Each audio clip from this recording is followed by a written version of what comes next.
저희 교회는 9월, 10월 역대 산하 말씀을 매일 한 장씩 읽고 있습니다. 오늘 27장이 오늘 우리에게 할당된 본문입니다.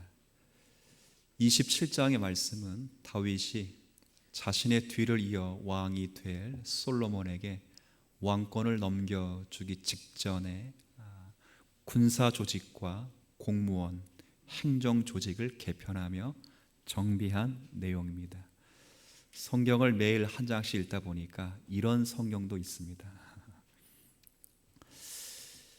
우리나라도 새로운 정권이 들어서게 되면 대통령이 가장 먼저 하는 일이 뭐냐면 자기와 생각을 또 비전을 공유한 장관들을 세워서 내각을 구성하는 일을 가장 먼저 하는 것입니다. 대한민국을 대통령이 생각하는 대한민국으로 나라로 끌어가기 위하여 자기가 생각하고 자기가 가지고 있는 비전과 맞는 장관들을 섭렵해서 내각을 구성하는 일을 가장 먼저 하는 거지요.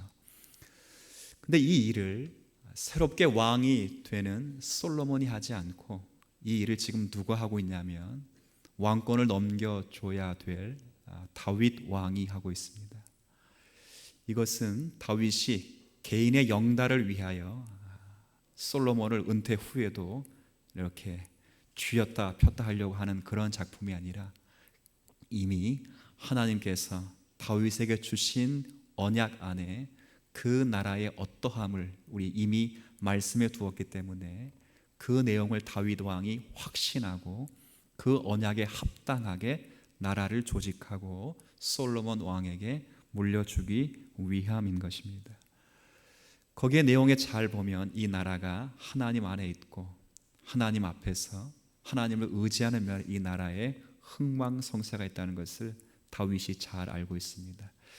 여러분, 오늘 우리가 읽은 27장 아무리 읽어보아도 참 이게 무슨 내용인지 알 바가 없지요. 한번 눈으로 확인해 보시면 이것이 과연 우리와 무슨 관계가 있을까 그런 생각이 들 겁니다. 1절 말씀 보면 이건 군사 조직을 정비하는 일입니다. 한번 제가 1절 다시 읽어볼게요. 이스라엘 자손의 모든 가문의 우두머리와 천부장과, 이 천부장은 1000명을 다스리는 부장이라고 말입니다. 그리고 백부장은 100명의 군사를 다스리는 부장, 그런 사람과 왕을 섬기는 관원들이 그들의 숫자대로 반이 나누이니, 반을 나누다니까 반 딱 갈랐다 이게 아니라 조를 나누었다. 우리 몇 학년 몇 반 하듯이 각 조를 나누었습니다. 그래서 한 조가 각 반열이 24,000명씩이라. 그리고 이것을 1년 동안 달마다 들어가며 나왔으니. 자, 1년이 몇 달로 되어 있죠? 지금 우리나라 기준으로 하면 1년이 몇 달이 되어 있습니까? 12달. 그러니까 12조를 세운 것입니다. 12조를 세우고 한 조에 1절에 나와 있는 대로 24,000명의 상비 군만을 둔 것입니다. 그런 조가 12조가 있습니다. 그러면 이제 만약에 오늘이 9월 달이라면 9월 달에 들어갈 24,000명이 군대로 조직되는 것입니다.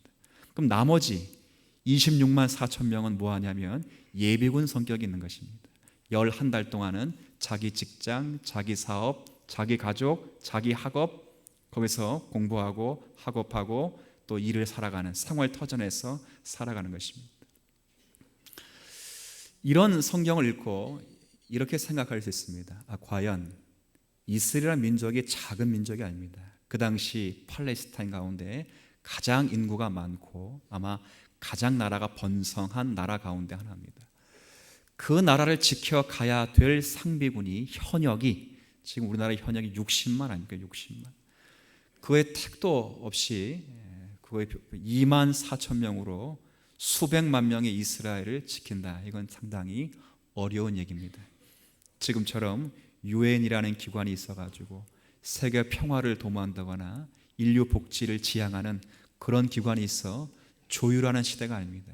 그때는 국력이 힘이고 군사력이 힘이며 정치력이 힘인 시대를 살고 있습니다.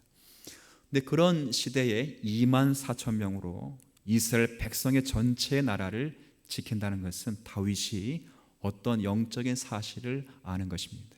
그것은 이스라엘이라는 이 나라가, 이 나라의 흥망성쇠가 군대의 숫자와 경제적인 숫자와 정치력에 있는 것이 아니라 이 나라는 하나님이 지키시고 하나님께서 세우신다는 것을 다윗이 누구보다도 잘 아는 것입니다. 하나님께서 세우시는 나라, 그리고 하나님께서 만들어 가시는 나라, 이것은 다윗이 보고 느낀 것이 아니라 다윗에게 이미 약속하신 하나님의 약속의 내용입니다. 다윗은 이 언약의 성격을 잘 알았기 때문에 군사 조직을 그렇게 하는 것입니다. 신앙이죠, 신앙. 그런데 사실 오늘 군사 조직과 공무원 조직 개편이 여기 27장에 기록되어 있지만 이 기록은 27장에 비로소 시작되는 본문이 아니라 23장부터 계속 시작되는 본문의 한 결론 부분입니다. 23장 2절. 자, 매일 한 장씩 읽어가신 분들은 아마 읽어오신 본문입니다. 23장 1절 2절 한번 제가 보죠. 확인해 보십시오. 23장 1절 2절 제가 읽습니다. 다윗이 나이가 많아 늙음에 아들 솔로몬을 이스라엘 왕으로 삼고. 자, 왕이 됐습니까? 안 됐습니까? 솔로몬이 왕이 됐습니다. 그런데 왕이 된 솔로몬 앞에 다윗이 행정 조직을 하는 것입니다. 2절에 이스라엘 모든 방백과 제사장과 레위 사람을 모았더라. 지도자, 이스라엘의 지도자, 그리고 이스라엘의 제사장, 이스라엘의 레위인들을 다 모아서 27장까지 그들이 어떻게 섬겨야 되는지에 대해서 설명하고 있는 내용이지요.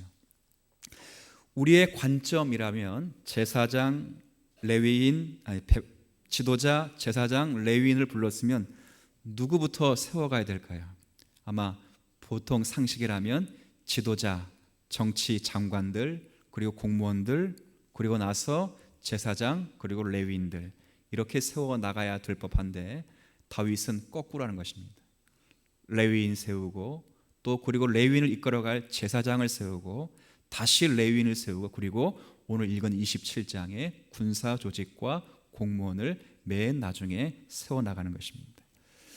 저는 오늘 말씀을 27장에만 국한하진 않을 것이고 22번 한 주간 읽어가는 23장부터 27장을 근거해서 다윗이 이스라엘 조직을 형성하고 개편하는 데 있어서 다윗이 꿈꾸는 나라가 어떤 나라인가, 그리고 다윗은 지금 무엇을 중심으로 나라를 세워가고 있는가를 확인하면서 오늘 이 땅의 성도들이 과연 무엇을 중심으로 살아야 되는가, 그리고 이 교회의 이상적인 모습은 무엇인가 한번 조명해 보는 그런 시간이 되도록 하겠습니다. 두 가지를 말씀을 드릴 것입니다. 다윗이 23장부터 27장까지 나라의 어떤 행정 조직을 구비하는 데 있어서 두 가지의 특징적인 면이 있다, 저는 그렇게 생각을 했습니다. 첫 번째 특징은 다른 것이 아니라 이스라엘을 조직하는, 나라를 조직하는 그 모든 중심에 뭐가 있다? 이스라엘 나라를 조직하는 그 한 중심에 한번 따라해 볼게요. 성전이 있다, 제사장이 있다. 이스라엘을 조직하는 모든 중심에 성전과 제사장이 중심에 있는 것입니다. 이 말은 23장부터 27장까지 나라를 정비하는 이 다윗의 관심을 가장 집중하게 만드는 것이 뭐냐면 그건 바로 성전인 것입니다. 성전은 하나님의 영광이 항상 임재하는 곳입니다. 하나님의 영광이 한 곳에 머무를 수 없습니다. 다윗도 알고 솔로몬도 그 사실을 잘 압니다. 그러나 하나님께서 다윗의 언약 속에 하나님이 자신의 영광을 성전 위에, 교회 위에 두시겠다고 약속을 한 것입니다. 그 영광이 있는 그 성전, 하나님과 자기 백성이 만나서 죄 용서함 받고 의롭다 칭함 받고 새 생명을 살게 될 그 성전을 가장 중심으로 하여 다윗이 조직을 개편하고 있다는 사실을 오늘 우리가 확인하게 되는 것입니다. 23장부터 26장에 쭉 읽어가면 레위인들과 제사장들을 조직을 하고 그들이 해야 될 일을 자세하게 해서 자세하게, 어떤 사람은 성전에서 이런저런 일을 하는 사람, 어떤 사람은 기름을 짜는 사람, 어떤 사람은 전병을 붙이는 사람, 어떤 사람은 떡을 쪄내는 사람, 어떤 사람은 마당을 쓰는 사람, 어떤 사람은 경비를 하는 사람, 어떤 사람은 말씀을 열심히 연구하여 재판하는 사람, 어떤 사람은 찬양하는 사람, 어떤 사람은 성전에서 악기를 다루는 사람, 전체가 23장부터 6장까지 그런 내용으로 꽉 차 있는 것입니다. 그리고 나서 27장에 아주 짧게 나라의 장관들과 그리고 행정 공무원들과 이런 국가 군사들을 배열하는 것입니다. 우리의 생각은 이런 나라가 제가 이제 만약에 왕이 됐어요. 왕이 되면 목사를 세우는 일을 제가 해야 됩니까? 아니면 장관들을 세워서 군사 조직을 개편하는 일을 더 먼저 해야 됩니까? 전자일 것 같습니까? 후자일 것 같습니까? 우리에게 생각은 후자지요. 그러나 다윗은 그 일을 접어두고 그 일은 뒤로 하고 이 나라가 하나님이 함께 계시는 하나님의 나라이기 때문에 하나님을 예배하는 그 일을 가장 중요하게 생각을 하는 것입니다. 사랑하는 성도 여러분, 이 땅에 주님의 백성인 줄 알고 다윗처럼 하나님을 예배하는 것을 인생의 가장 중요한 모토로 여기시는 우리 모두가 되기를 진심으로 축복합니다. 다윗은 안지나 서나 당신 생각이 아니고 안지나 서나 하나님을 예배하는 거예요. 예배. 어떻게 하면 하나님을 바르게 예배할 수 있을까? 어떻게 하면 영과 진리로 주님을 기쁘시게 할 수 있을까? 어떻게 하면 하나님을 바르게 영화롭게 하나님을 섬겨나갈 수 있을까? 지난날에 자신이 언약궤를 모셔오다가 하나님을 아는 지식이 없어 거기서 진노받은 그때와 달리 어떻게 주님을 바르게 섬길 수 있을까? 주님을 섬긴다는 것이 무엇인가? 하나님을 예배한다는 것이 무엇인가? 그에 온 투자를 다하고 거기에 관심을 가지며 정비를 하는 내용이 23장부터 26장의 내용인 것입니다. 저는 이스라엘의 운명은 하나님을 예배하느냐 예배하지 못하느냐 있다고 믿는 목사인 것입니다. 하나님을 예배하고 하나님을 예배하는 심령이 살아나면 이스라엘은 살아나는 민족이 되는 것입니다.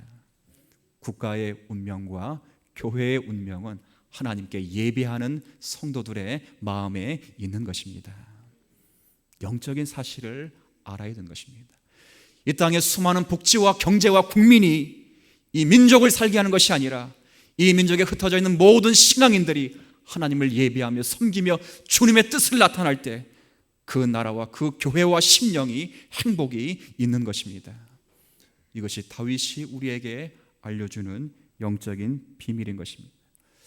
저는 이 말씀을 근거로 해서 다윗과 같이 성전 중심, 제사장의 중심의 국가를 꿈꾸었듯이 우리 주님 사랑교회 모든 성도들이 하나님을 예배하는 일에 중심할 수 있는 성도들이 되기를 축복합니다. 하나님을 예배한다는 게 뭘까? 저는 구약 성전의 성전을 중심으로 한다. 구약 성경의 성전을 중심으로 한다. 이 말은 성전이 예표하고 있는 예수 그리스도를 중심으로 한다. 그런 뜻입니다. 예수 그리스도를 중심으로 한다. 그 말은 뭐냐? 조금 더 구체화된다면 신약식으로 말하면 이 땅의 신약 성도들은 예수 그리스도의 성품을 닮아가는 것을 추구해야 할 것입니다. 성도는요, 신앙생활 10년, 20년, 30년 그게 중요한 것이 아닙니다. 그 신앙 경력만큼, 연역만큼 마음으로 인격으로 예수 그리스도의 성품을 증거하는 것입니다. 제가 얼마 전에 이사 신방을 이렇게 권사님 댁에 갔어요. 가서 이런저런 이야기하다가 한 권사님 성경이 그 신방 대원 가운데 한 권사님 성경이 우리 제가 성경 바꾼 지 3년도 안 됐잖아요. 근데 얼마나 읽었는지 너덜너덜 그래요. 표지가 너덜너덜.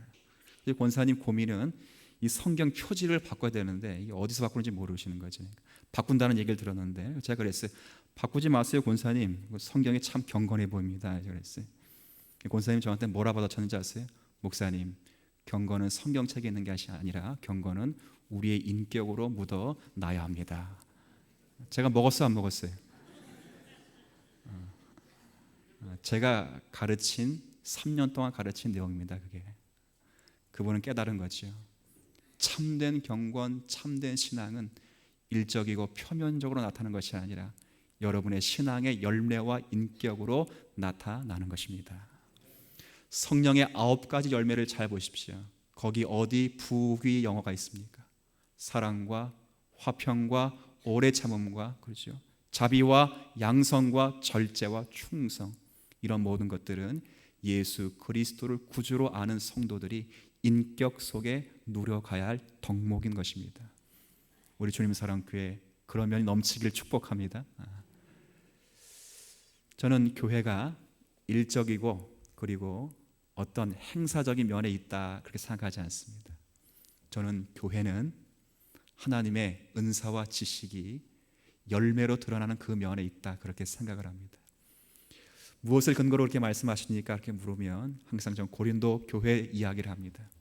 고린도 교회는 이 땅에 어느 누구도 소유하지 못한 하나님을 아는 지적 지식과 하나님께로부터 받은 은사들이 있었습니다. 하늘을 움직이는 기도가 그 교회에 있었고요, 수십 시간을 기도해도 방언을 해도 끊치지 않는 영적인 열심이 있었습니다. 그리고 봉사와 헌신을 해도 손가락 하나 피곤하지 않을 정도로 뚜렷한 건강과 행복이 그 교회에 있었습니다.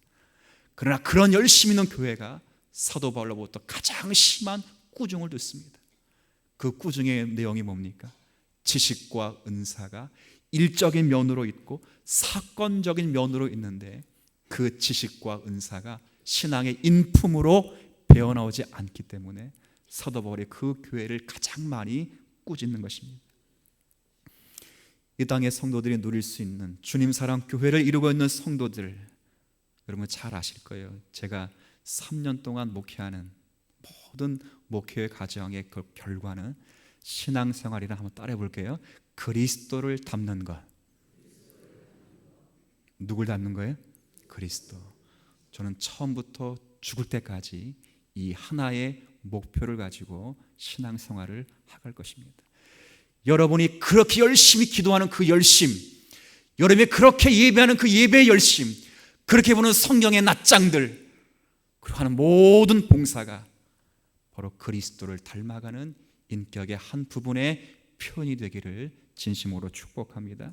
교회는요, 옳고 그름을 나누는 기관이 아닙니다. 여러분 솔로몬의 재판 잘 아시죠? 창기 2명이 한 집에 살고 있습니다. 한 집에 살고 있는 창기 2명이 남편이 누군지 모르는 아이를 둘 다 거의 같은 시간대는 같은 비슷한 날짜 3, 4일 두고 아이를 낳았어요. 아버지가 없으니까 이 창기가 낮에는 뭐 이렇게 키우고 밤에는 본업하고 이런 식으로 아이를 키워나가는 것입니다. 자다가 너무 피곤해서 한 아이 엄마가 그 아이를 뭉개 질식 쌓여 죽였습니다. 모르고 죽인 거지 알고 죽인 게 아니에요. 너무 피곤하니까. 근데 너무 억울해. 자기 아이가 죽으니까 옆에 있는 같은 집안에 있는 또 창기가 동일한 아이를 품고 있으니까 아이를 바꿔치기 한 것입니다. 바꿔치기. 그래가지고 그 아이가 서로 자기 아이라고 풀리지 않은 숙제를 가지고 누구에게 찾아오는가? 솔로몬에게 찾아오지요. 솔로몬이 이 아이가 누구 아이냐니까 서로 자기 아이라고. 솔로몬이 어떤 판결을 했습니까? 그래, 네 아이도 다 네 아이다. 그러니까 그 아이를 반으로 나누어 반씩 가지라. 제가 질문 하나 드립니다. 누가 양보했을까요? 네. 이해가 되십니까? 교회는 그런 것입니다. 자신이 가지고 있는 지식과 은사로 자신을 내세우는 기관이 교회가 아니고, 말할 수 있는 권리가 있고 충분히 알 수 있는 지식과 은사가 있을지라도 그리스도의 성품으로 교회의 성도를 존귀하게 하는 일, 이 일을 성도가 감당하게 되기를 주님의 이름으로 축복합니다. 다윗이 이런 면이 있는 것입니다. 이런 면. 자신의 개인의 영달을 위하여 솔로몬은 대신 그 위에 마치 원로 목사 돼가지고 담임 목사를 딱 내다보는 그런 식의 지금의 구조가 아니라, 자신은 떠나갈 사람이지만 이 땅에 어떻게 하나님의 성품과 하나님을 누리는 예배의 현장이 될까를 고민하며 그 모든 정성을 솔로몬을 대신하여 헌신하고 있는 다윗을 보는 것입니다. 여러분이 이 땅 가운데 주님 사랑교회 다음 세대에 넘겨줘야 될 신앙의 유산이 뭡니까? 그건 한 생에 살면서 여러분이 예수 그리스도처럼 되는 것입니다. 한번 따라해 보시겠어요? 신의 성품에 참여한 자. 성경에 있는 내용입니까? 없는 내용입니까? 베드로서에 있는 내용입니다. 이 말을 쉽게 말하면 뭡니까? 여러분은 하나님이 되셨다 그 말입니다. 여러분이 하나님이 되셨다를 뭘로 증명하실 것입니까? 여러분이 예수 그리스도와 공동된 후사여 상속자라는 얘기를 뭘로 증명할 것입니까? 예수 그리스도를 닮아가는 일로, 여러분의 존귀한 모습 속에 예수 그리스도가 나타나는 모습으로, 여러분의 삶 속에 예수 그리스도가 증거되는 모습으로 우리의 삶이 있게 되기를 진심으로 축복합니다.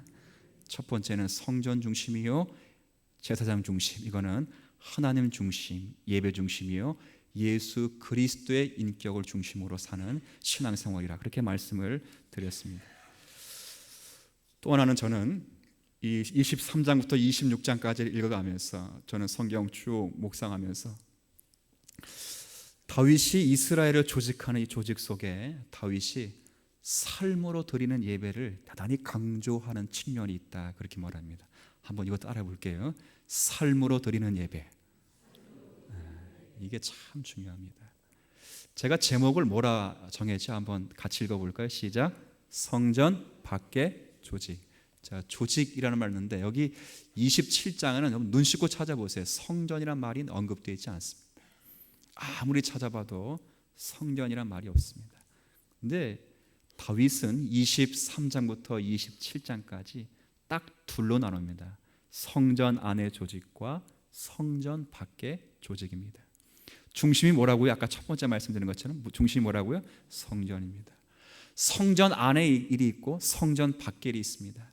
성전 안의 일이 더 거룩하고 성전 밖의 일이 덜 거룩하다, 그 이야기를 하자는 것이 아닙니다. 성전을 중심으로 이야기를 하자는 것입니다. 예수 그리스도를 중심으로 이야기를 하자는 것입니다. 예수 그리스도 안에 있는 여러분의 심령 성전을 중심으로 우리가 그 이야기를 하자는 것입니다. 둘 다 하나님을 예배하는 것이라고 다윗은 우리에게 말씀을 하고 있는 것입니다.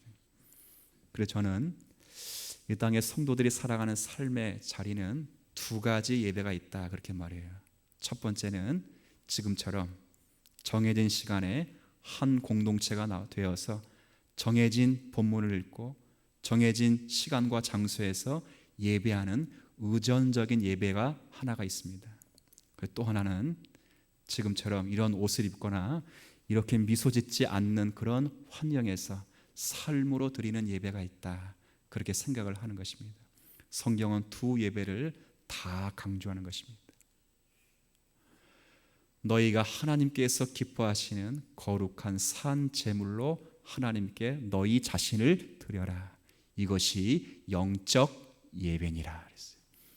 이 땅의 성도들이 살아가는 삶의 다양한 자리에서 성도들이 몸으로 드리는 제사가 있는 것입니다. 삶에서 드리는 제물, 제사가 있는 것입니다. 그것이 바로 삶으로 드리는 예배요 영적 예배입니다. 그 영적 예배를 구체적으로 로마서 12장 2절에 이렇게 말합니다. 두 방향으로 말합니다. 하나는 소극적인 방향과 적극적인 방향으로 말합니다. 소극적인 방향은 이 세대를 본받지 말라는 것이고, 적극적인 방향은 너희가 하나님의 온전하시고 기뻐하신 뜻이 무엇인지 분별하라는 것입니다. 이 세대를 본받지 말라고 하니 소극적인 명령. 여러분, 그럼 이 세대를 본받지 말라고 하니까 이 세대의 특징은 무엇일까? 우리가 확인을 하셔야 됩니다. 성경은 이 시대의 특징을 두 가지로 늘 말하고 있습니다. 여러분이 잊어버릴 것 같으니까 제가 이야기할 테니까 확인해 보세요. 성경 구조는 찾지 않습니다. 성경도 말씀 안 하는데 제가 한번 볼게요. 이 세상의 특징을 두 가지로 말해요. 하나는 따라해 봅시다. 크다. 뭐라고요? 크다. 이 세상의 특징을 성경은 크다라고 말합니다. 두 번째 특징은 따라해 보죠. 자기지향성. 자기지향성. 이건 쉽게 말하면 자기 사랑입니다. 성경, 제가 말하는 게 아니라 성경을 이 세상의 특징을 두 가지로 말하는 하나는 뭐냐면 큰 거로 말하고, 그리고 자기지향성, 자기 사랑으로 말합니다. 나중에 요한계시록 우리가 읽게 될 것인데, 요한계시록을 읽어가면 세상을 대표하는 바벨론이 나오고 교회와 하나님을 대표하는 예루살렘이라는 영적 기관이 납니다. 세상의 기관인 바벨론, 그리고 교회의 기관인 예루살렘, 두 성을 항상 비교하는데 성경을 잘 읽어보십시오. 바벨론을 지칭하는 항상 수식어는 큰 바벨론입니다. 큰 바벨론, 큰 바벨론, 큰 바벨론. 그럼 반대로 예루살렘, 거룩성을 표현하는 하나님의 교회와 하나님의 나라를 예표하는 예루살렘은 반대니까 어떤 예루살렘이 되어야 맞겠어요? 작은 예루살렘. 이게 맞잖아요. 요한계시는 그렇게 말하지 않고 거룩한 예루살렘. 이 말은 뭐냐면 세상은 큰 것과 작은 것이 반대의 개념이지만 기독교 하나님의 정신에선 큰 것과 거룩한 것이 반대의 개념인 것입니다. 이 땅의 성도들이 이 땅 가운데 살면서 큰 것이 진리인 양 그렇게 착각하지 않는 성도가 되기를 축복합니다. 누가 많이 말했다고 해서 그것이 진리인 시대가 아닌 것입니다. 다수결로 해서 절대 이스라엘 백성이 가나안 땅에 들어갈 수가 없는 것입니다. 민주주의가 나쁘다 그 이야기를 하자는 것이 아닙니다. 이 땅에 많은 사람들이 다수의 의견이 진리를 대변할 수 있다 그렇게 말할 수는 없는 것입니다. 이런 분이 있습니다.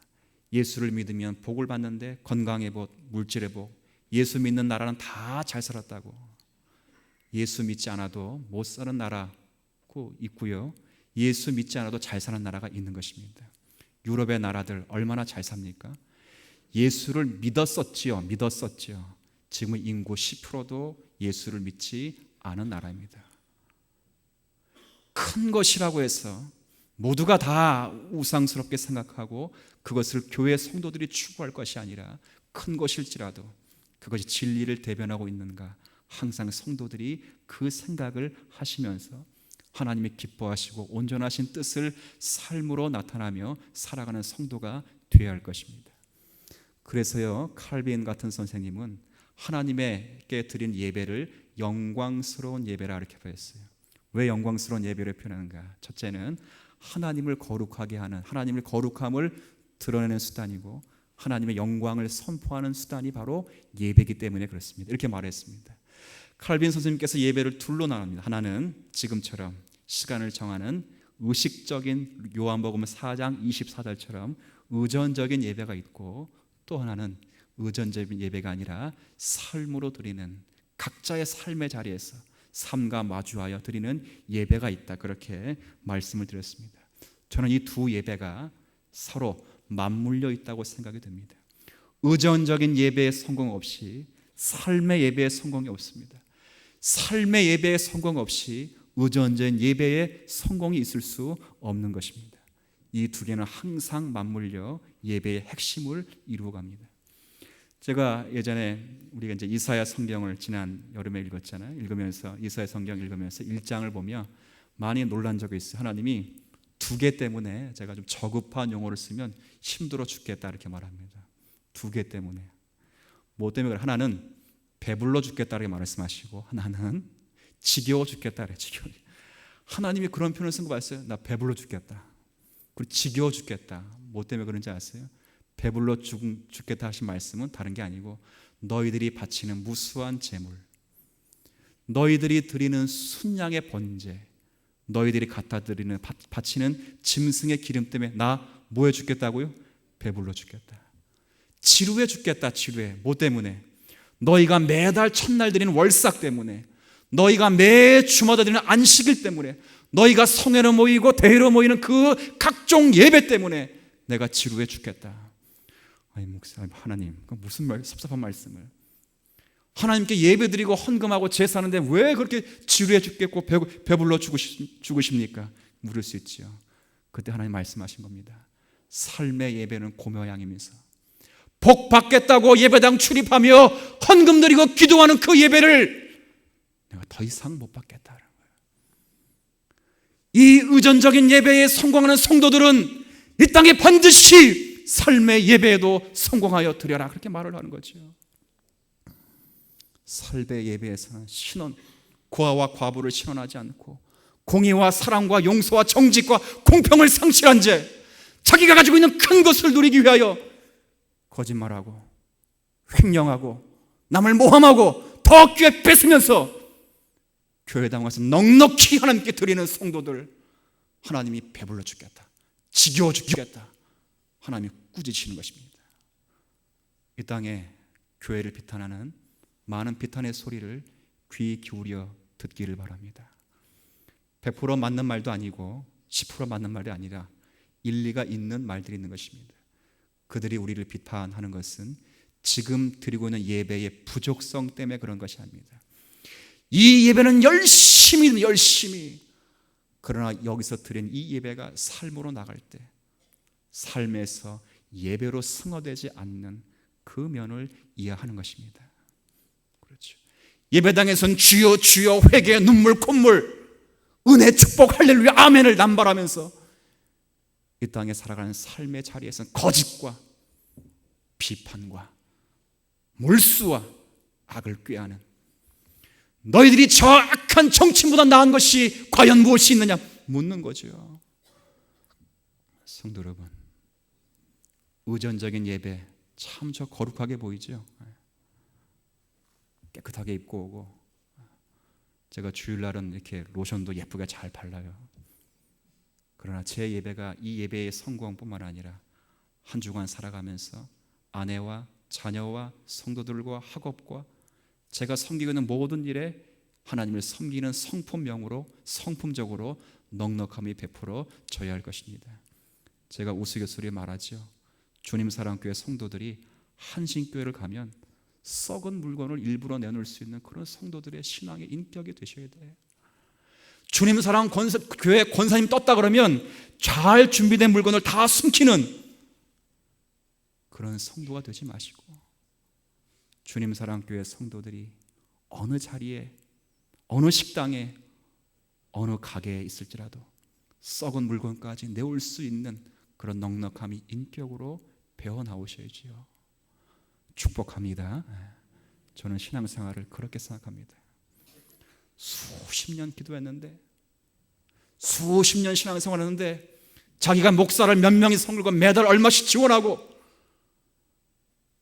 자기가 교회 장이 돼서 자기 밑으로 하브라인으로 몇 조직이 있고, 그런데 그분의 인격에 주님을 닮을 면이 없다면 그분은 참된 성도의 자리에 초대가 되지 않은 것입니다. 요한일서 사도 요한이 편지를 쓰면서 내가 너에게 이 편지를 쓰는 이유에 대해 이렇게 설명합니다. 이것은 나의 기쁨을 너희 안에 주기 위함인데, 나의 기쁨은 예수 그리스도와 교제하는 그 기쁨이라 이렇게 말했습니다.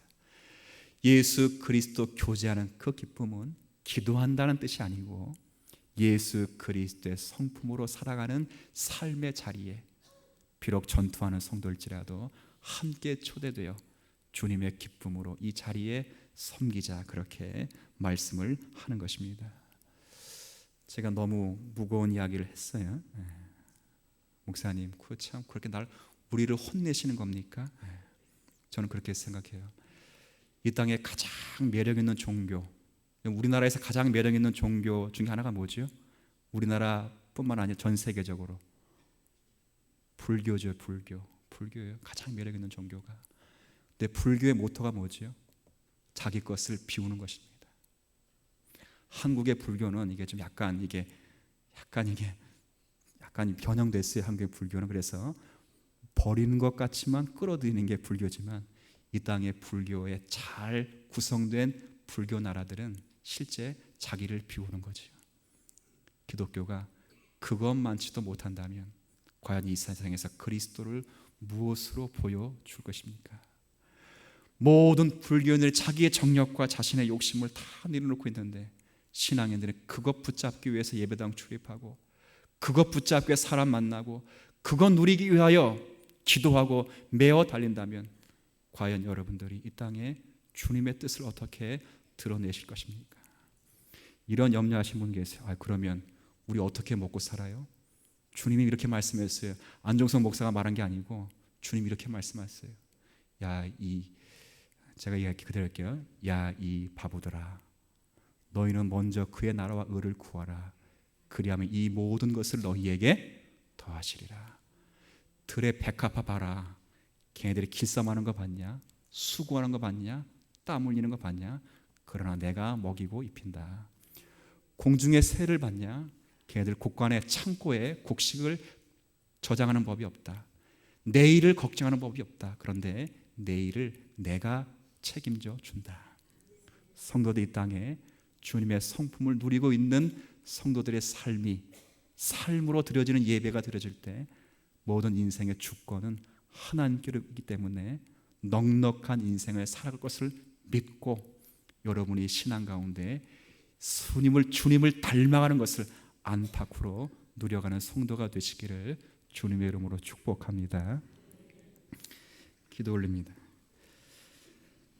다윗 왕께서 언약을 기억하며 이스라엘의 행정을 조직하는 내용을 우리가 확인합니다.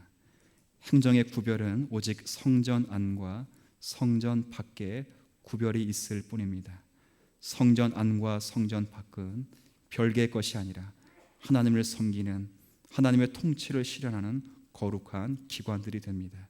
이 말씀을 이 땅의 신약 교회로 받은 성도들이 안으로는 하나님을 섬기는 일에, 그리스도의 인격을 닮아가는 일에 평생을 집중하게 하여 주옵시고, 밖으로는 받은 진리의 내용을 따라 하나님의 성품을 따라 살아가는 일에 집중하여 삶의 예배의 승리자가 되게 하여 주옵소서. 이 일에 마음을 쓰는 모든 성도들을 축복하시고 하나님께서 그 삶이 피곤치 않도록 은혜로 진리로 인도하여 주옵소서. 예수님의 이름으로 기도 올리옵나이다.